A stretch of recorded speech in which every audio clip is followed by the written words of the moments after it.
focus you on something that we want to show you, which is the sackbots. The sackbots are AI. They allow us to create artificial intelligent characters where they're for you and get a card cutter. So we've got a giant angry panda, and you can set him to have many different behaviours. You can switch behaviours while you play the game, or you can just set them as what they are and then keep it that way.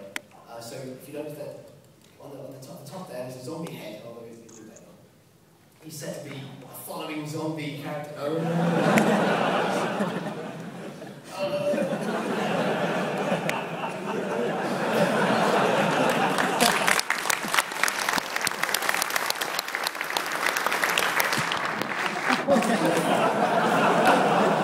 Now he's really angry. Okay, so now we actually have we've got what we call a death mechanic, something that's going to be the focus of the game. So make it spooky. Make it spooky. Make it funny. Okay, we make it. Let's get some atmosphere in here, Christoph. Let's get all the lights down. Okay, we're going to use a creatinator to shoot this zombie. I think that's the best way, right? Is that a good way? That's a good way. But what should we be shooting at the panda to kill it? Hives, someone say. Rabbits. Cheese. I like cheese. Pandas and scared of cheese. Vomit cheese. Vomit cheese. Okay. Okay, there you go, Christoph. That's right. Cheese. Vomit cheese we need. There's cheese. Cheese version. We haven't placed people in this. No, we haven't. It is really. You want a bit vomiting there, so. Who is that? Fried cheese. We're going to fry cheese at the evil pandas who are going to get us, you see. Okay, so another thing I want to talk about is the way we use community to have the assistance of the community to build our game. We recently had, maybe four months ago maybe, had the game jam. The game jam, absolutely. Where we invited 30 members of the community to come and basically come to our office, pick up the tools, and just let them loose. We didn't give them much of a tutorial, just show them what was new, and then basically let them go crazy for 24 hours. To build as many games as they could, or as good a game as they could, and some didn't sleep, which was quite funny, because they were basically, oh look at that, so we had cheese.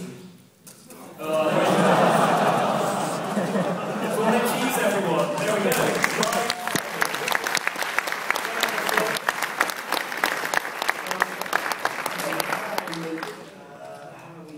We need a background, we need a setting. Let's put it somewhere. Where can the setting be? The Sainsbury's. Wow. Okay, assume Sainsbury's. There's a pen, we could write Sainsbury's on a piece of paper. No? No. Does anyone of you have a photo of the Sainsbury's? What's what Tesco's do? We could do Tesco's on it. Tesco's? So, think about the game jam. The people we got in, we actually got people who've come from all over the world. We've got people from Canada and America, and they've come over for the 24 hours. And the first day we managed to create 24 hours was absolutely mind-blowing. We had top-down racers, top-down shooters, third-person games, a sumo wrestling, Sainsbury's as well.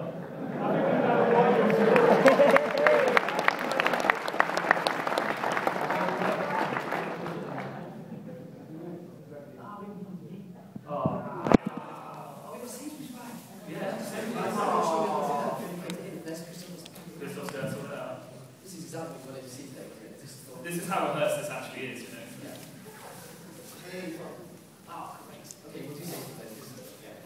And as I was saying about this, the game jam we had, one of the guys who came along wanted to play the game so much that he forgot to eat or sleep, and he passed out halfway through the day. You see that?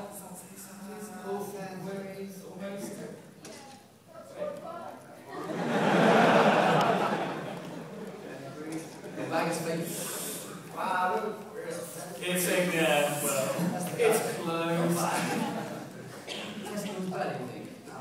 Okay, let's do the test. Oh, let's not discriminate. Okay, we're going for Tesco's instead, so it shows that. Okay, and should we guys like to see how to add a score to these guys? It's going to be worse than when you shoot them, right? Oh, absolutely. Tesco's, trying to rule the world. Brilliant. Excellent, there we go. Hey, Tesco is my zombie brother. I totally would. Okay, I think we need some aisles and food products in there. Can anyone think of anything that would make this less bad? They could super hack when they get the guns, they can't move. Right, okay. Okay. We can box them in somehow. Forklift truck. Forklift truck, of course, a vehicle to drive. A vehicle, that'd be perfect. Well Absolutely done, perfect. Well done. How about a cockroach infestation? An apple tank. Yeah, first it's a forklift, actually. Christoph, do you want to make an apple tank? An apple An apple tank that shoots apples, I reckon. Or an apple... No, a tank that looks like an apple. Okay, but what does the apple tank fire then?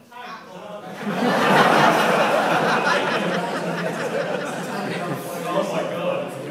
That's awesome.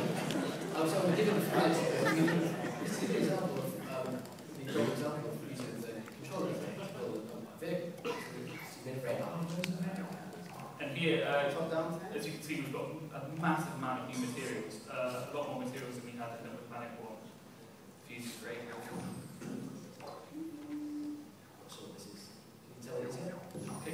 you tell what it is yet? See, I have to put it there.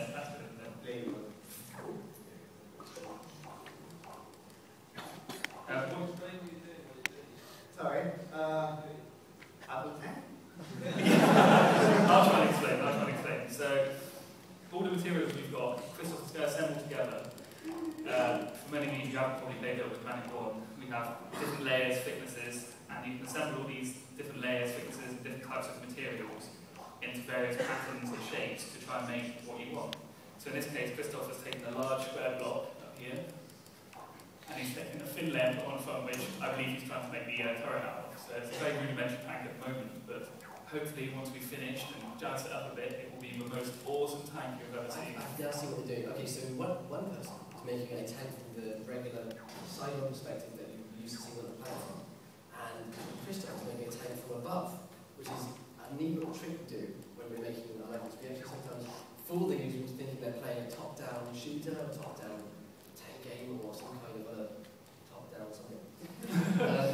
So the way he's doing that is by he's going to place the control. It looks a lot like a little tiny white cross. Can you see that? That's where Sackboy sits. This one here. Yep, that's right, thanks, John. That's where Sackboy will sit, and if he's positioned correctly, Sackboy will appear to be sat on top of it rather than on the side. Wait, I'm going to talk something else while they do that. So as you can see, now Christoph's opened up this direct control, creating this, sorry. It's got a PlayStation control pad.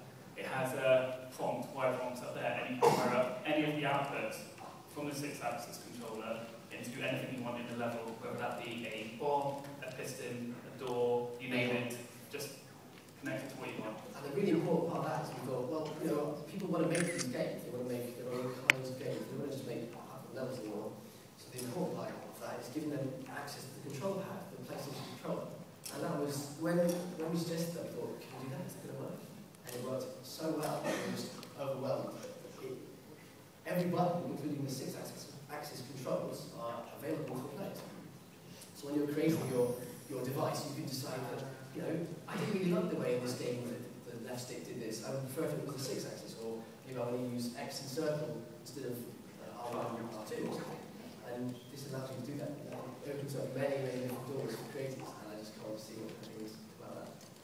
So we realised in the level camp 1 that people were trying to do this with the tool set that they've given in level Planet 1 by using the sponge you could grab and buttons you could jump on. Of course, you could never really get direct feedback. It all felt never quite right. Never quite right. So, you know, we really appreciate what they were trying to do. So we thought, you know what, we're going to be led by the community like we do. We are with many things. We're going to just take some feedback from what they're trying to do, and we're going to try to really help them to try and do this.